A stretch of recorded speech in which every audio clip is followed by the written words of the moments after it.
The Nature of True Prayer by F.L. Rawson. Chapter 10, Mania and Drink. Mania, not difficult. Mania, as a rule, is not a difficult thing to heal. Sometimes, of course, one gets a difficult case. One of the best-known men in England telephoned through one day to ask whether anything could be done for his private secretary, who for 6 months had been going out of her mind and now would have to be put away. I asked him to send her to me. The day following her visit, she wrote me a letter of thanks, saying that she had left behind in my room the thing that had been thinking. About a fortnight after, when she was with me learning more of truth, a solicitor called for help. His brother had been in a lunatic asylum for 2 or 3 years, and he wanted to know whether he could be helped. All 3 of us went out to tea together, and at tea, I told him that I was too full of patience to take his brother myself, and turning to the recently healed patient, who was a bright, clever girl, I said, "You take him as a patient and help him." "Impossible," she said. "Why, I know nothing. It's quite impossible." "You have not to do anything. It is God who does the work," was my reply. I turned to the solicitor and said, "Ask her." This he did, saying, "I am sure that you can help him." Thus pressed, she said she would try.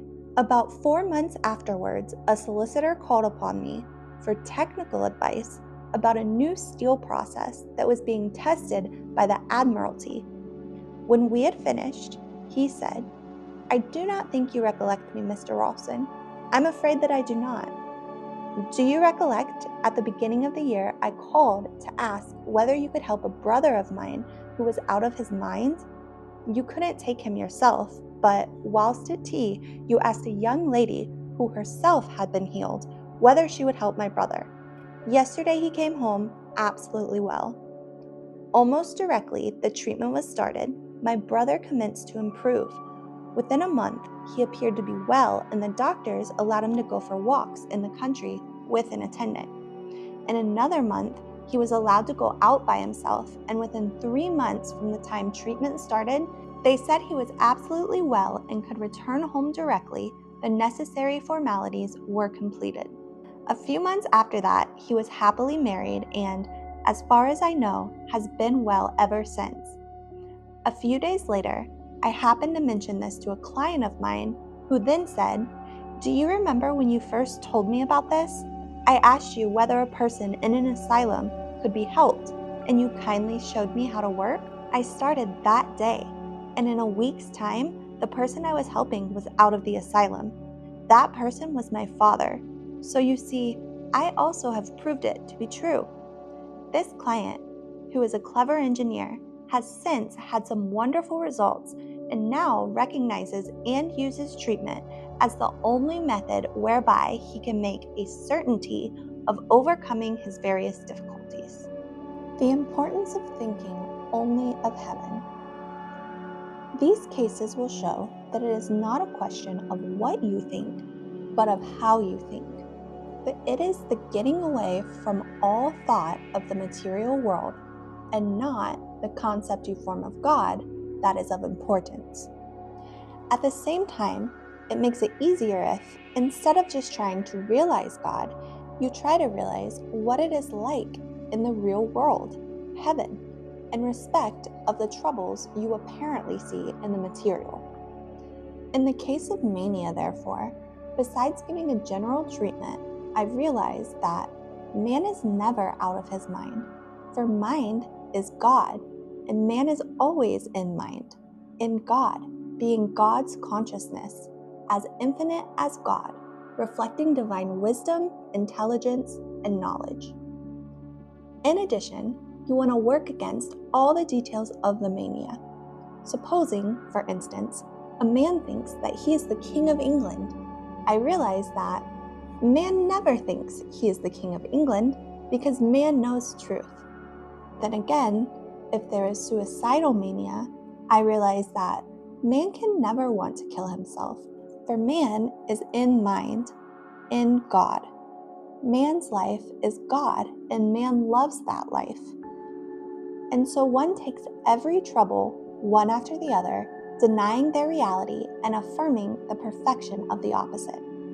This is what Jesus meant when he said, "If any man will come after me, let him deny himself and take up his cross daily and follow me." Luke 9:23. Deny that you are material, take up your difficulties daily, and follow him in thought to God. Drink. One of the commonest forms of mania is what may be spoken of as the drink mania, because in most cases it is nothing more or less than diabolical possession. The devils being the tempting thoughts that come to make a man fly to alcohol in some form or another. There have been many cases of healing by true prayer, the large majority of which have been permanent. In my own experience, until I went to America, where I was unable to follow the cases, every case yielded with the first treatment, and I have only had one case where there has been any return. In that case, 6 months afterwards, the patient came to me with beads of perspiration standing out upon a deadly white face. In 10 minutes after treatment had started, his appearance was normal, and shortly afterwards, he left, completely recovered. He had been tempted to take a glass of wine 2 days previously and had succumbed. 6 months afterwards, he came again for help, but in this instance, he had been able to come to me the following day. 9 months after this, he had his last attack. I had got in touch with him by meeting a man in the train who told me of him and said that his was one of the worst possible cases. Everything had been done for him by his friends, but without the slightest success, and several years before, one by one, they had all given him up. I told him to send him to me when he could find him, and not to say why he was to come, but merely to say that I would be able to help him. He turned up on a Monday, and we had a talk when he told me his miserable story and asked for help, which I said I would give him. On the following day, he said, "On what day did you first treat for me?" I replied, "Yesterday, I started to treat regularly, but you got your first treatment on Friday when I received the letter about you because on reading it, I had to turn the ugly picture out of my mind and realize what God's man is." "That is extraordinary," he said, "because on Friday, all wish for drink passed right out of my life." As mentioned above, this turned out not to be the case, the reason being that he never would learn how to pray for himself or take any trouble. Such was the condition of his mind, and consequently, the work had to be done for him. 3 or 4 years ago, I had to attend a meeting to advise some clients who were making a large contract for the supply of goods. Afterwards, one of the principal men came up to me and said, "You do not recognize me." He turned out to be the quondam drunkard. He had married a charming wife, had several children, was the London head of an important business, and had never had any trouble from his old enemy. When he first came to me, which was about 17 or 18 years ago, he had on a straw hat, a disreputable frock coat, a pair of trousers that were, if possible, worse, and boots open to the air. These were the sum total of his worldly possessions. My first case of drink. The first case I ever had was that of a man well known in the literary world who used to live near me. Several times a week, he would come home by the last train, hardly able to get into a cab. I had tried to get him to have help from a practitioner, but he would not. He was a Roman Catholic and said that it was his own fault. If he would only act on the advice of his priest, he would be all right, but he did not do so. One night, going home, when he was sober, I said to him, "I'm only a beginner. I had known of science for about a month or two. But would you like me to try and help you?" He gripped my shoulder like a vice and said, "If you knew what a hell upon earth it is for me, you would do anything you could to save me." The last time I saw him was 18 months after, when he told me that he had never had any trouble from that day. He sometimes drank a glass of wine, but he never had any desire to take it. All wish for stimulants had gone. In this case, I took as my leading thought, man cannot possibly touch such a beastly, filthy thing as drink, for man is spiritual and divine. It is not a very refined way of putting it, but results are what one desires, and in a matter of this kind, where it is all experimental tuition, I do not change my method of treatment as long as I find it thoroughly effective. I usually continue, man has no desires. Man has everything he needs. God's ideas continually unfold to man, idea after idea, and only God's perfect, pure, and holy ideas can come to man. My second case of drink. My second case of the cure of drink mania was an interesting one. A man wrote to the Daily Express asking if there was any cure for spinal sclerosis, and they sent him on to me. The following day, a man who had come with him called to see me and said, "I could not speak to you yesterday because of that gentleman with me. Is there any hope for me? I have been a confirmed drunkard for many years. I have tried every possible cure in England and in America and have absolutely failed to find any relief. And this, in spite of the fact that he was a most religious man." Some months after, when he gave his first public testimony at a testimony meeting at which I was present, he said that he had drunk all his money away, then he had drunk his business away, then his friends, and then his relations, and finally had drunk away his wife and children. Ultimately, he had found himself in America, absolutely penniless, glad to pick up any food he found on the street. Now, life was a continuous source of happiness to him. He had never had a temptation to drink since the day I first presented the truth to him. I had not seen or heard anything of him for many years, when a few months ago he called to see me. He looked the picture of health and told me that he had a fruit farm and was doing very well.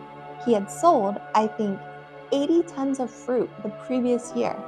He was up, he said, every morning at 4 o'clock and did as good a day's work as any man on the farm, although he was over 70 years of age. The reward of trust in God. I asked whether he still treated every day, and he told me that he had never gone back. But the best answer would be to tell me what had happened a week or so before. His daughter had run a crochet needle with a large hook deep into her hand. They would not send for a doctor, but relied upon treatment. Although there was no festering, the hook still remained in place, and treatment seemed to have no effect. A couple of days later, while passing the doctor's house in the morning, he felt that he must go in and tell him to come and cut the hook out. It was such a simple way out of their difficulty. Just as he was going in at the gate, it came to him that for nearly 15 years he had relied upon God to get him out of every difficulty and had always found the help he needed. Why should he go back now? He at once turned towards home, treating as clearly as possible.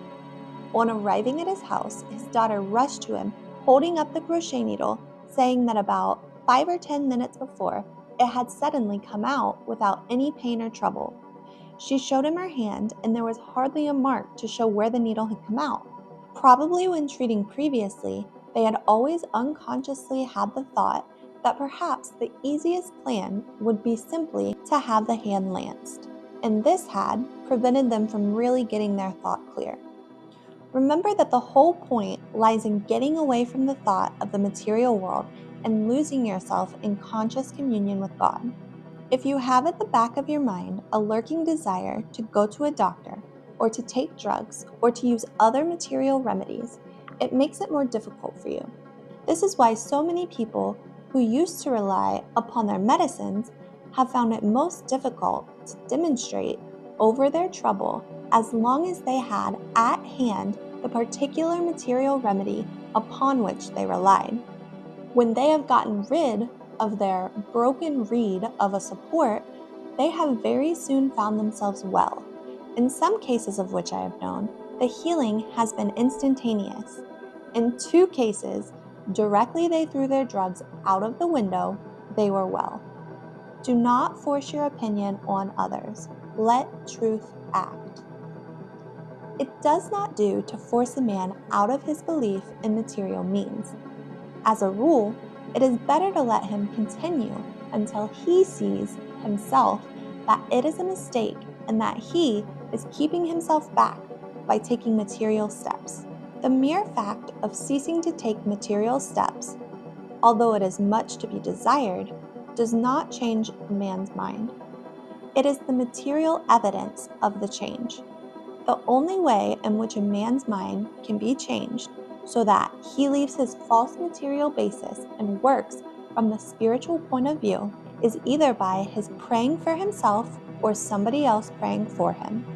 In either case, it is equally effective, but when a man starts to pray for himself, his progress is much more rapid because the amount of time during which God is acting upon him, changing his so-called mind, is much greater than when somebody else is working for him, unless he is not working properly or is idle. When both are working naturally, the improvement is still quicker. Glorify God. Prove to a man what you are telling him by the results he sees in you. We must glorify God, not only by being morally and physically better, but by being mentally more active, by being more loving, that is to say, considerate and thoughtful for others, by being wiser, namely, more tactful, by doing our work and playing our games better, and by being happier. If we are not happy, it means that we do not understand God, who is the principle of all joy. Experimental tuition. In the early days, all my work was more or less experimental.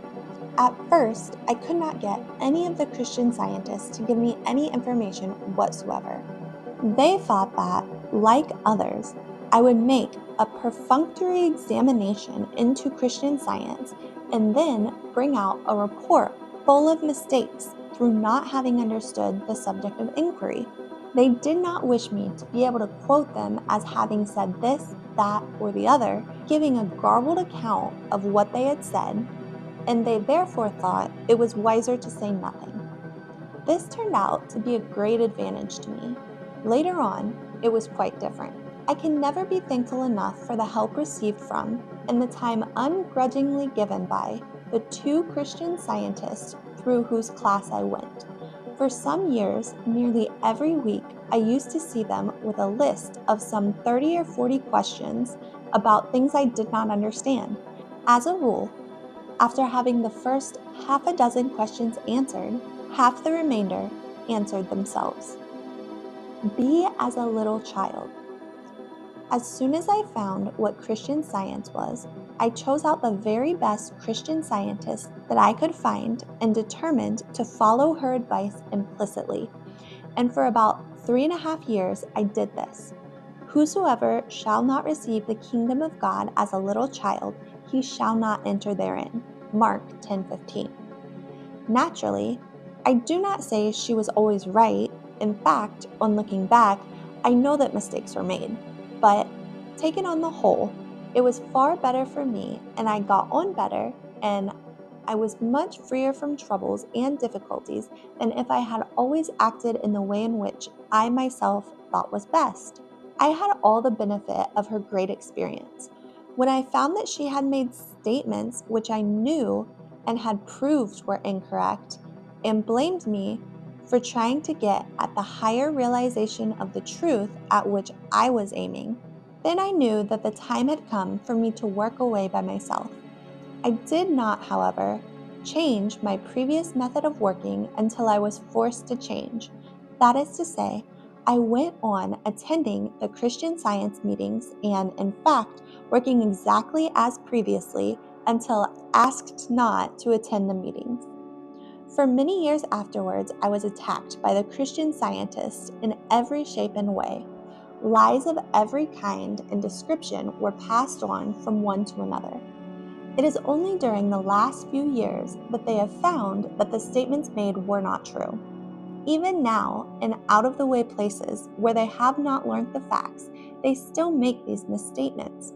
One of the commonest is that I obtain my results by hypnotism, casting out devils by Beelzebub, Luke 11:15. This is the principle upon which to go. Take no steps until you are forced out of your existing position. If the new one is better for you, and if you are treating properly, nothing can keep you in the old position, which has been outgrown. Whenever you wish to learn anything, it is safer to follow on the lines of the person teaching until you find that you have lost confidence in them. Then make a change. The advice is something like that given by Sir Andrew Clark, the famous doctor, in one of his last lectures. When he was asked his opinion with regard to a new drug, his reply was, "When a new drug comes out, take it and run it for all it's worth. Try it for everything. When you find that it ceases to act in a sufficient number of cases, then give it up and take the latest new one." In the words of St. Paul, "Prove all things, hold fast that which is good." 1 Thessalonians 5:21. Do what the other man wants. The main principle of life is always to do what the other man wants. If you find it is something that does not appeal to you, then treat and rely upon treatment to make it come out right. If you get your realization clear enough and have got rid of fear, you will find that either the man will want you to do something else, or what he desires you to do will turn out all right. The reason for this is that whatever you are going to do is already fixed and can only be altered with prayer. Fear shows you that the evil is not sufficiently destroyed with the treatment. If you press your opinion, you are intensifying the thoughts that are acting. Then they are more difficult to destroy, should what you want to do not be the best thing for you to do.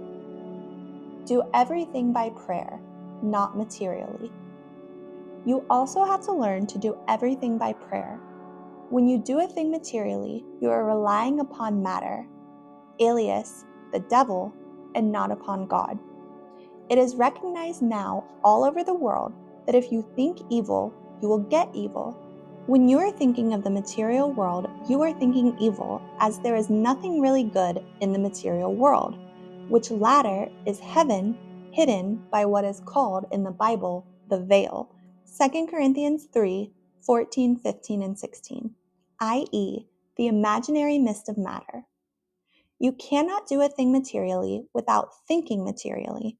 Sometimes it is only a subconscious thought, but as you are thinking of evil, evil follows. If you keep perfectly quiet and pray, you do not intensify the wrong thoughts, and it is easier to get your results as the wrong thoughts more easily disappear and you see heaven more clearly as it really is. The standard of good. At last we have a standard of good. We used to think our only standard of good was our conscience. We know now that this idea is misleading, as conscience depends mostly entirely upon our training. We have now an absolute standard of good, namely, God and heaven. When there are two things to be done and you are doubtful which is the right one, consider what takes place in heaven, and the thing which is most like what would take place in heaven is the right thing to do. Heaven is an absolute standard of good. And that was Chapter 10, Mania and Drink. Join us next time for Chapter 11, Mental Suggestion. See you then.